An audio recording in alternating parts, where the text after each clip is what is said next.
बंधु माने आजिर एही कार्यक्रम को आपण मानक स्वागत। आजिर एही कार्यक्रमटी वृष राशि व्यक्ति विशेष मानक पई बहुत गुरुत्वपूर्ण अटे। कारण वृष राशि व्यक्ति विशेष मानकर जीवन एही पवित्र दुर्गा पूजा ठारू बदलिबाको जाउछि। आपणक जीवन रे एक नूतन मोड़ आसीबाको जाउछि। कारण एही दुर्गा पूजा ठारू ग्रह नक्षत्र मानकर चलन रे एक बड़ परिवर्तन हेबाको जाउछि, जहा फल आपणक जीवन रे मध्य किछि बड़ परिवर्तन हेबाको जाउछि।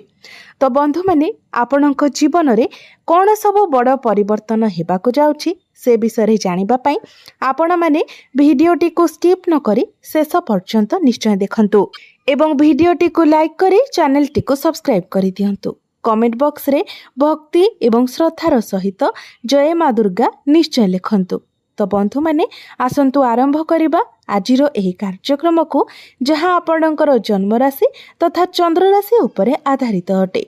तेबे बंधु माने राशि चक्रर 12 गोटी राशि मध्यरु द्वितीय राशि हेउछि वृष राशि एवं वृष राशिर राशिधिपति होउछन्ति शुक्र।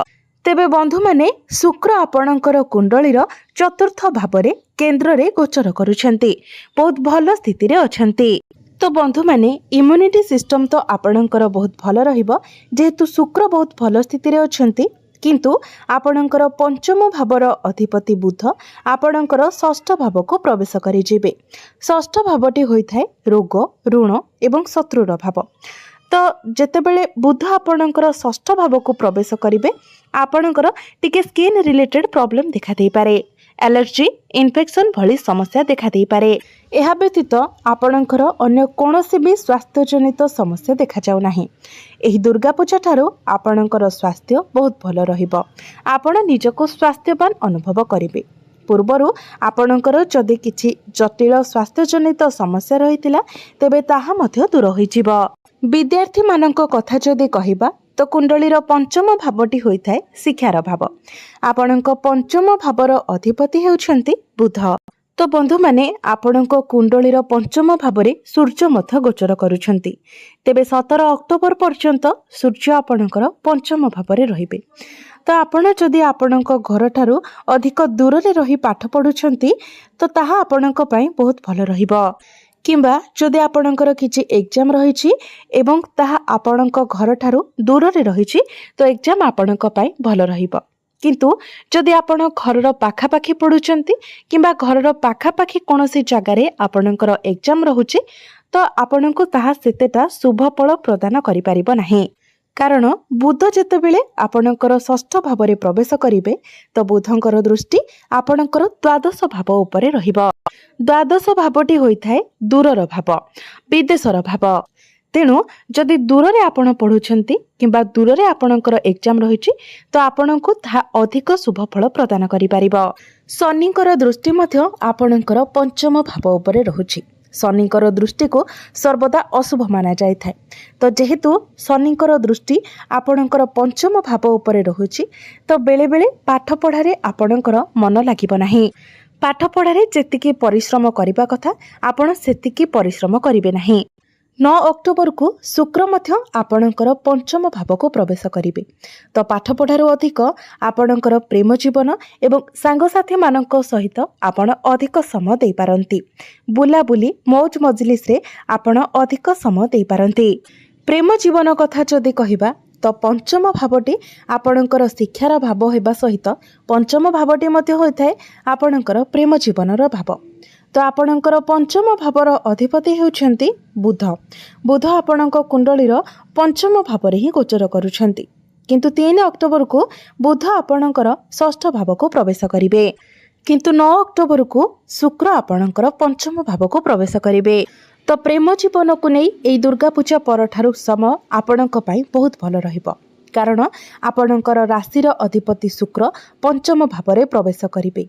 यह व्यतीत शुक्र हेउछन्ति प्रेमर कारक ग्रह। तो निश्चित भावरे आपणक प्रेम जीवन रे मधुरता आसीबो।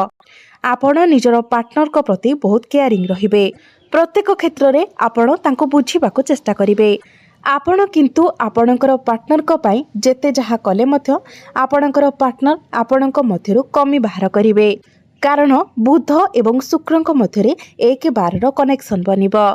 यार अर्थ आपण सबकिछि करिवे, सबकिछि ठीक ठाक करिवे, तापरे भी आपणकर पार्टनर आपणक मध्यरु कमी बाहर करिवे। कोनोसी ना कोनोसी कथा को नेकी से आपणक ऊपर असंतुष्ट रही पारंती, किंतु तापरे भी आपणकर प्रेम जीवन एही दुर्गा पूजा परे 90% भल रहिबो, कारण आपण आपणक तरफरु सबकिछि सजाडी नेबे। यह व्यतीत जदि आपणकर कोनोसी लव रिलेशन नाही तो नूतन रिलेशन बनेबार मध्य जोग बनुछि। एबे आसंतु जानिबा आपणकर वैवाहिक जीवन किपरि रहिबो एही दुर्गा पूजा परठारु। तो बंधु माने कुंडलीर सप्तम भावटी होइथाय आपणकर वैवाहिक जीवनर भाव, आपणक जीवन साथीर भाव। आपणक सप्तम भावर अधिपति हेउछंती मंगल। तो बंधु माने मंगल आपणकर षष्ठ भावरे गोचर करुछंती, किंतु 27 अक्टोबर को मंगल आपणकर सप्तम भाव को प्रवेश करिवे एवं 19 अक्टोबर ठारू गुरुंकर दृष्टि मध्य आपणकर सप्तम भाव उपरे रहिबो। तो 19 अक्टोबर पर ठारू आपणकर वैवाहिक जीवन सुखमय हेबाको लागिबो। जदि पूर्वरु आपणकर वैवाहिक जीवन रे कोनोसी भी प्रकारर समस्या लागि रहितिला तो से सब समस्या दूर होइजिबो। यह सहित आपणक जीवन साथींकर पर्सनाल एवं प्रोफेशनल लाइफ रे मध्य ग्रोथ आसीबो एवं 27 अक्टोबर पर ठारू आपणकर वैवाहिक जीवन रे आपण एक बहुत भलो परिवर्तन देखिबाको पाइबे, कारण 27 अक्टोबर ठारू मंगल आपणकर सप्तम भावरे रोचक नामक राजयोगर निर्माण करिवे, जहा आपणकर वैवाहिक जीवन एवं आपणकर जीवन साथींक पई बहुत अधिक शुभ फल प्रदान करिवो। एबे आसंतु जानिबा सबुठारु महत्वपूर्ण विषय वस्तु आपणकर भाग्य, क्यारियर एवं व्यापार वाणिज्यर स्थिति किपरि रहिबो एही दुर्गा पूजा परठारु। तो बंधु माने कुंडलीर नवम भावटी होइथाय आपणकर भाग्यर भाव। तो कुंडलीर नवम भावटी होइथाय भाग्यर भाव। आपणकर नवम भावर अधिपति हेउछंती शनि। शनि आपणक कुंडलीर एकादश भावरे गोचर करुछंती, बहुत भल स्थिति रे अछंती। आपणक भाग्य भावर अधिपति लाभ स्थान रे गोचर करुछंती। एहा व्यतीत गुरु मध्य आपणकर तृतीय भाव को आसीजिबे एवं गुरुंकर दृष्टि मध्य आपणकर भाग्य भाव उपरे रहिबो। गुरु सप्तम दृष्टि रे आपणकर नवम भाव को देखिबे। बंधु माने 19 अक्टोबर ठारू भाग्यर कारक ग्रह गुरुंकर दृष्टि आपणकर नवम भाव उपरे पड़िबो, शनि को उपरे मध्य रहिबो एवं शनि मध्य आपणकर लाभ स्थान रे गोचर करुछंती। यार अर्थ हेउछि आपणकर भाग्य रे एक बहुत भलो परिवर्तन आसीबो। तेणु जदि आपण किछि बड़ करिवार प्लानिंग करुथिले, किछि बड़ कार्य करिबाको चाहुथिले, किछि बड़ जिनिस किणाकिणी करिबाको चाहुथिले, किछि बड़ इन्वेस्टमेंट करिबाको चाहुथिले, आपणकर किछि मीटिंग किंबा डील रहितिला तो प्रत्येक क्षेत्र रे आपणको सफलता मिलिबो।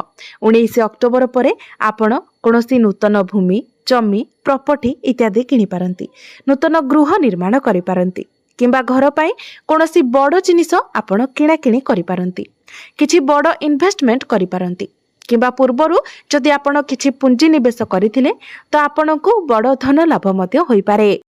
19 अक्टोबर परे आपणक गृह रे कोनोसी शुभ मांगलिक कार्यर आयोजन होई पारे। आपणकर घर परिवार रे खुशीर वातावरण रहिबो। क्यारियर कथा जदि कहिबा दशम भावटी होइथाय क्यारियर भाव। आपणकर दशम भावरे गोचर करुछंती राहु। तो जेहेतु राहु आपणकर दशम भावरे गोचर करुछंती तो आपणकर क्यारियर रे एक बड़ परिवर्तन निश्चित भावरे होई सारिथिबो। जदि न होईची तो खूब शीघ्र आपणकर क्यारियर रे एक बड़ परिवर्तन हेबाको जाउची। हुएत कार्य क्षेत्र रे आपणको प्रमोशन मिली पारे किंबा आपणकर स्थान परिवर्तन होई पारे। जदि आपण परिवर्तन पाई चाहुथिले तो परिवर्तन मध्य होई पारे, कारण राहु आपणकर दशम भावरे रही आपणको स्मार्ट बनाइबे, चालाक चतुर बनाइबे। आपणकर माइंड शार्प हेबो। आपण शॉर्टकट भावरे सब किछि काम को करिबा पई चेष्टा करिबे। हार्डवर्क छाड़ी आपण स्मार्ट वर्क करिबा को अधिक पसंद करिबे। किछि बड़ करिबार चिंताधारा आपणकर मन को आसीबो, कारण राहु निजर मित्र शनि को गृह गोचर करुछंती। विशेष करी जदि आपण राजनीति क्षेत्र रे अछंती किंबा रिसर्च लाइन रे अछंती, टेक्निकल लाइन अछंती, किंबा आपण जदि सर्जन अछंती, हॉस्पिटल लाइन रे कार्य करुछंती, किंबा आपण एजेंट अछंती, तो ए सब क्षेत्र में बहुत अधिक सफलता मिलवाक जाउछि। बिजनेस कथा जदि कहबा तो बिजनेस पई एही दुर्गा पूजा परठारु आपणक पई बिजनेस टिके एवरेज रहिबो। 27 अक्टोबर परे बिजनेस आपणक पई बहुत भलो रहिबो।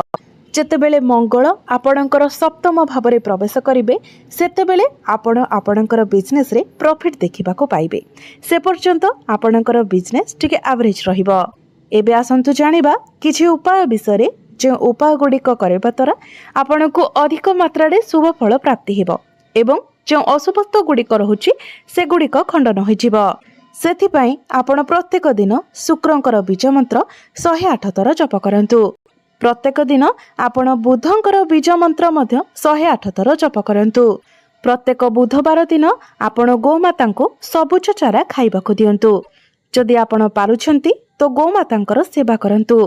प्रत्येक दिन आपण हनुमान चालीसार पाठ करंतु एवं प्रत्येक दिन उदित सूर्य को तंबा पात्र रे जलार्घ्य अर्पण करंतु। निश्चित भावरे आपण को अधिक मात्रा रे शुभ फल प्राप्ति हेबो। तो बंधु माने आपणकर जीवन मंगलमय हेउ एहा ही ईश्वरंक निकटरे मोर प्रार्थना। धन्यवाद।